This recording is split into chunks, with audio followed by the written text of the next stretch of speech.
présente Éric Dupuis et il va se présenter mieux que moi. Donc, comme il dit, je m'appelle Éric Dupuis.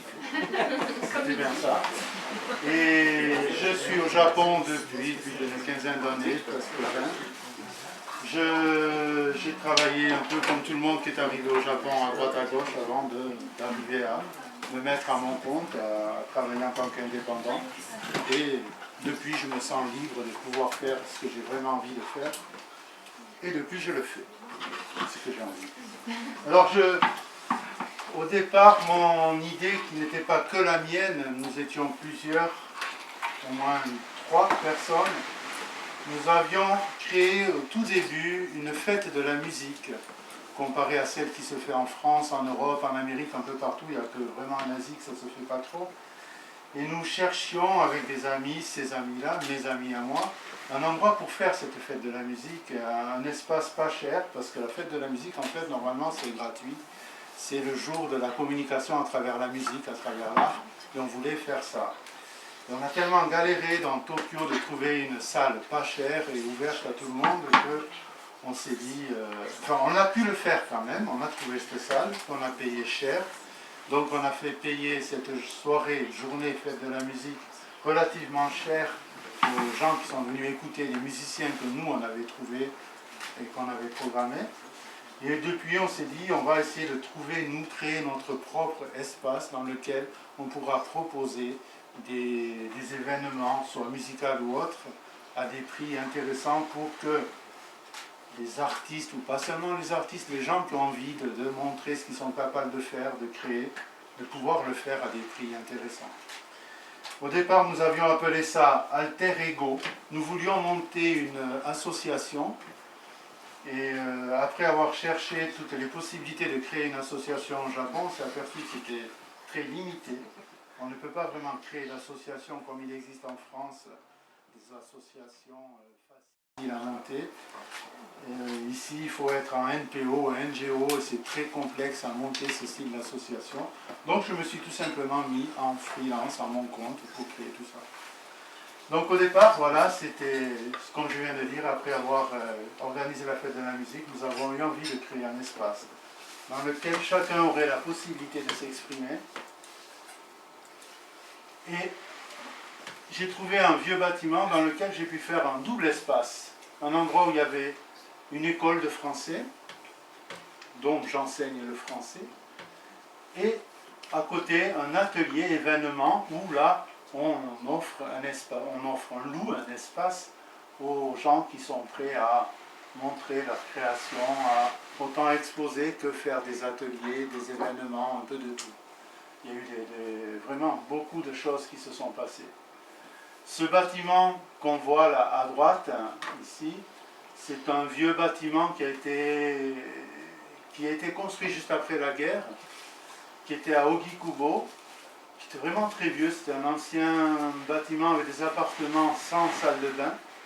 Et pas loin de là, avant, il y avait un bain public, un Sento. Et bon, mais ce Sento a fermé et le propriétaire de ce bâtiment ne pouvait plus louer ce bâtiment sans Sento à côté. Et j'ai pu l'obtenir, tout le bâtiment, et faire les travaux que je voulais dedans pour organiser ce que je voulais faire dedans. J'étais très content, on y a travaillé pendant 5 ou 6 ans. Puis il y a eu, comme vous savez, un grand tremblement de terre en 2011. Et le bâtiment a très mal supporté ce tremblement de terre. J'ai été obligé de déménager. Et maintenant, je suis une gare à côté, à Nishi-Ogikubo. Mais j'étais assez triste de laisser ce bâtiment dans lequel on avait tout créé, quoi, tout monté, nos activités. L'école que j'ai montée, c'est les supports de cours, en fait, c'est un système de couleurs et de... ce n'est pas une méthode, c'est plutôt une philosophie d'enseignement. Mais bon, je ne vais pas vous expliquer comment j'enseigne le français, mais là n'est pas le sujet. Mais je reste dans cet esprit, toujours d'enseigner dans cette façon qui est plus ou moins artistique, quelque part, dans laquelle je me plais bien. Voilà les styles d'exposition qui se passent. Exposition, un peu de tout, fabrication de savon, on a eu des ateliers de fabrication de savon, kokeshi, je ne sais pas si vous connaissez les kokeshi. Les Japonais adorent ça. Je crois que c'était une des expositions où il y a eu le plus de monde qui est venu. Il y avait la queue devant le magasin, c'était vraiment impressionnant. Ça m'a surpris aussi. Des sacs, des personnes qui faisaient des sacs avec des vieux kimonos. Une personne qui avait des vieux kimonos qui ne servaient plus, elle a profité pour faire des sacs, puis elle a exposé, ça a bien marché. En exposition vente, bien sûr. Un troc. On a eu fait un troc aussi quand il y a eu ce tremblement de terre. C'était juste le dernier moment du bâtiment. On a fait un troc et on a vendu, pas seulement troc vente, et tous les produits qu'on a vendus, tout l'argent qu'on a gagné, on l'a envoyé à Tohoku pour aider. On a récupéré, pas beaucoup, le coût moyen, quelque chose comme ça, mais on a pu donner cet argent à Tohoku, on était très contents. On avait annoncé à tout le monde que ceux qui avaient des vêtements qui ne servaient plus, de nous les apporter, qu'on allait les vendre, et tout l'argent qu'on gagnait de cette vente, on le donnerait à Tohoku. Et ça a marché, il y a beaucoup de monde qui est venu nous apporter des choses à vendre, qui ne l'utilisaient plus. Voilà, accessoires pour kimono. Je ne sais pas si vous connaissez cet accessoire qu'on met dans les cheveux, voilà. Les bienfaits des haricots, c'est assez spécial. C'est une femme qui vend qui spécialise des haricots, les mamé, et qui en fait toute une philosophie diététique, philosophique. Donc c'est le professeur japonais? Oui, grâce au japonais. Voilà. Les musiciens, on a eu des concerts. Là, c'était des musiciens marocains. Ça paraît pas, mais on ne les voit pas d'ailleurs. Vente de céramique. Les photos sont pas très belles, je suis désolé, moi aussi elles viennent du net, c'est pas très propre non plus, mais bon, j'ai fait ce que j'ai pu. Des timbres. Alors les timbres, ça aussi ça plaît, des collectionneurs de timbres. Là, il n'y a que des timbres, on y voit mal, mais il y a vraiment que des timbres. Ils se sont amusés à les coller sur des papiers A3. Ils ont utilisé beaucoup de colle d'ailleurs. Un souffleur de ballon. Alors là, c'était assez délirant. Avec des ballons qui faisaient des objets, des choses fantastiques. Ça plaisait autant aux enfants qu'aux adultes, que vraiment tout le monde se régalait. Et c'est quelqu'un d'ailleurs qui habite Tohoku. Enfin, sa famille est de Tohoku. Il était au Japon, lui un jeune qui a une trentaine d'années. Et là, il est reparti à Tohoku après le tremblement de terre pour aider sa famille et remonter un peu là-bas. Je ne sais pas ce qu'il fait, j'ai plus trop de nouvelles, mais je sais qu'il est là-bas. Des ateliers, nous faisons aussi des ateliers de pâtisserie, dégustation de vin, calligraphie japonaise bien sûr, enfin bien sûr, pourquoi pas, de la cuisine, de la reliure, vous savez ce que c'est la reliure? Traditionnel japonais. Qui nous a bien aidé. De sculpture sur savon. Alors la sculpture sur savon, c'est vraiment pour faire des petits objets en forme de fleurs avec du savon. Je suis content quand il y a cette animation chez moi, ça sent bon après dans la vie. Ça me permet de changer les odeurs de mon espace. Quoique je me lave, il n'y a pas de problème. Pardon? Avec ses savons. Ça, faut pas lui dire. Et création d'objets en verre, comme une sorte de souffleur de verre. Pas souffleur, là, c'était brûlé, du verre brûlé. Il a créé des bijoux, des porte-clés, des boucles d'oreilles. On a travaillé pendant longtemps ensemble. Tous ces ateliers, ce sont des ateliers qui se sont faits une fois, ou même qui se font encore la calligraphie, c'est 2 fois par mois que ça se fait chez nous, depuis 5 ou 6 ans. Ce sont des artistes qui restent, qui viennent faire leurs ateliers chez moi, qui s'y plaisent, et qui ont leurs étudiants, leur clientèle, qui restent et qui se plaisent bien, qui sont dans une atmosphère que j'ai voulu créer pour qu'elle soit ouverte à tous ces styles d'ateliers. Je suis assez content parce qu'on passe d'un atelier de pâtisserie à la création d'objets en verre, en passant par la sculpture de savon, de la calligraphie. Tous ces mélanges se mélangent bien, sans problème, se passent bien. Et dans des ambiances assez sympathiques. Merci, Michael. Dans l'école, On ne peut pas enlever ça? C'est bon. Bon. Oui, bon, dans l'école, en plus des supports de cours en couleur basés sur la subordination de l'enseignement à l'apprentissage, ce qui fait que moi, en tant qu'enseignant, je ne vais pas donner tous les éléments du français à l'étudiant. Je lui susurre, je lui donne envie de comprendre, de créer lui-même ce langage français qu'on a chacun. Et je ne donne pas le français. En fait, c'est du silent way, ce que j'enseigne. Le professeur ne parle pas. Je fais parler l'étudiant. Au départ, je lui enseigne des sons. Et je lui fais comprendre que les sons qu'il dit, ça a une valeur, ça veut dire quelque chose. Et ce quelque chose, je peux lui montrer avec des objets, avec des situations, avec des couleurs. Chaque couleur est un son différent. Là, on voit des couleurs, vous voyez des couleurs. Par exemple, le mot d'abord, on voit un A qui est en blanc. J'ai un autre tableau qu'on ne voit pas là, où il n'y a que des carrés de couleurs. Et cette couleur blanche, je lui explique, je lui fais sortir le son. Je m'arrange à ce qu'il sorte un A et lui faire comprendre que cette couleur sera un A. Et ce son A. Je ne lui dis pas que c'est un A, la forme A, mais un son.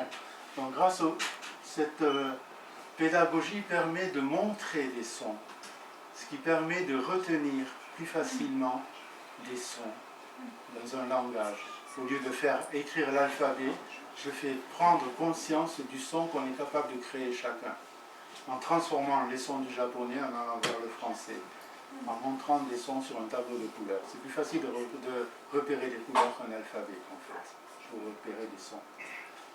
Et comme c'est du silent way, moi j'utilise l'énergie qu'a l'étudiant quand il vient chez moi pour étudier. S'il n'est pas en forme, on ne va pas apprendre grand-chose, on va ne faire que répéter ce qu'il connaît, je le fais parler, je le corrige quand il fait des fautes, pas toutes, sinon je ferai que ça. Hein. Mais je fais en sorte de progresser et de prendre plaisir à étudier le français tout en pouvant progresser sans forcer. Et les repas que nous préparons aussi, que nous dégustons ensemble, j'organise des ateliers de cuisine. Dans l'espace école, on fait la cuisine ensemble, tout en parlant français. Et en faisant la cuisine, on apprend des nouveaux mots et on comprend ce qu'on dit parce qu'on va le manger. Si on n'a pas compris, c'est pas bon. Mais en général, ça se passe bien, je suis content. Ils ont compris mon français, on mange bien. Voilà. Et voilà, depuis 3 ans à peu près, oui c'est la 3e année, j'organise en France des voyages avec mes étudiants, et pas seulement mes étudiants, mes clients qui viennent en atelier ou autres. Et c'est un rêve que j'avais depuis longtemps, comme peut-être beaucoup de Français, de louer une péniche, qu'on appelle maintenant, ça ressemble plus trop à une péniche, mais bon, on appelle ça des pénichettes en fait. Et partir à plusieurs sur ce bateau, louer ce bateau, on vit dedans pendant une semaine, et on visite des endroits de la France. Là, c'était le canal du Midi, entre Narbonne et Carcassonne. Et c'est vraiment une semaine fantastique de passer avec des amis étudiants, des Japonais, dans le bateau, ensemble, faire la cuisine ensemble, aller au marché le matin, rencontrer vraiment des autochtones et des gens du coin, et prendre plaisir à partager tout ça ensemble. Et ça coûte moins cher que d'aller à l'hôtel et au restaurant tous les jours, en fait. C'est vraiment... si vous avez envie de le faire, je vous le conseille. Voilà ce qu'on découvre dans tout ça. Non, balade en bateau.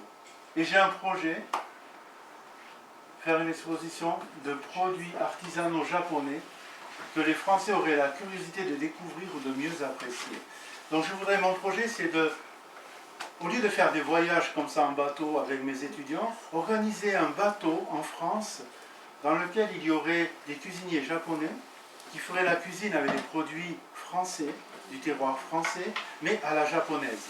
Pourquoi pas des sushis de foie gras, j'en sais trop rien, mais des produits vraiment français, des tiroirs français que tous les Français font depuis longtemps avec des recettes de grand-mère qu'on mange toujours de la même façon, mais montrer aux Français que les Japonais ont peut-être une autre idée avec ces produits-là, une autre façon de le cuisiner, une autre façon de le vendre, et donc d'organiser un bateau comme ça avec des cuisiniers japonais qui, à chaque soir, sur une semaine, seraient à des endroits différents et proposeraient une dégustation. J'ai déjà des cuisiniers qui sont prêts à me suivre et qui me poussent à le faire. Et pour ne pas tomber dans des obligations d'hygiène, de lois françaises de restauration, je fais aussi sur ce bateau-là, la première activité sera une activité de produits artisanaux, de galerie, vente de produits japonais. Pourquoi pas des kimonos, des céramiques. Là, je suis en train de chercher des idées, des produits que je pourrais présenter.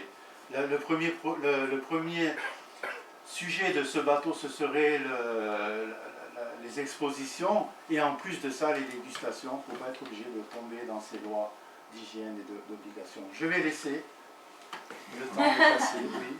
Je vous laisse regarder ça. Moi, j'ai fini, je ne parle plus. Donc, il y a moyen de mettre non. Je voulais mettre... Bon, mais je vais passer comme ça. De toute manière, il faut éteindre le Windows pour passer au Mac. Voilà. Et là, je vous montre quelques photos pour voir un peu tout ce qui s'est passé. Je dis plus rien, mon temps est fini. Donc,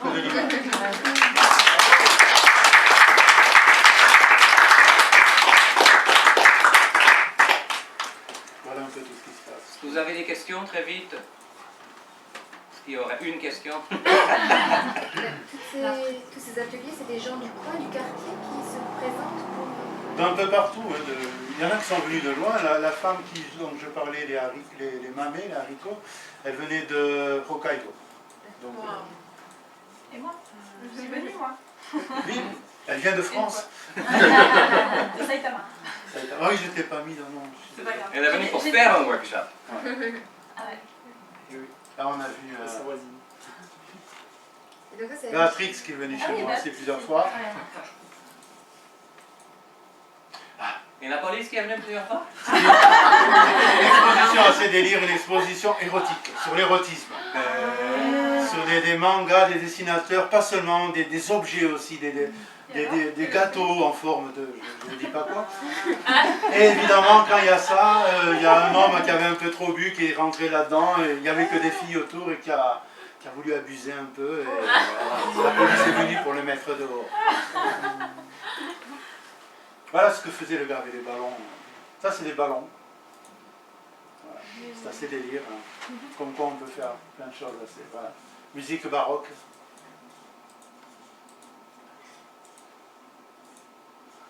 Ce sont des disques vinyles. Qui faisaient, en le faisant tourner, il projetait de la peinture dessus. Et voilà ce que ça a donné. Il a fait des expos. Ça, c'est délire. C'est un Américain. Lui, il venait d'Amérique.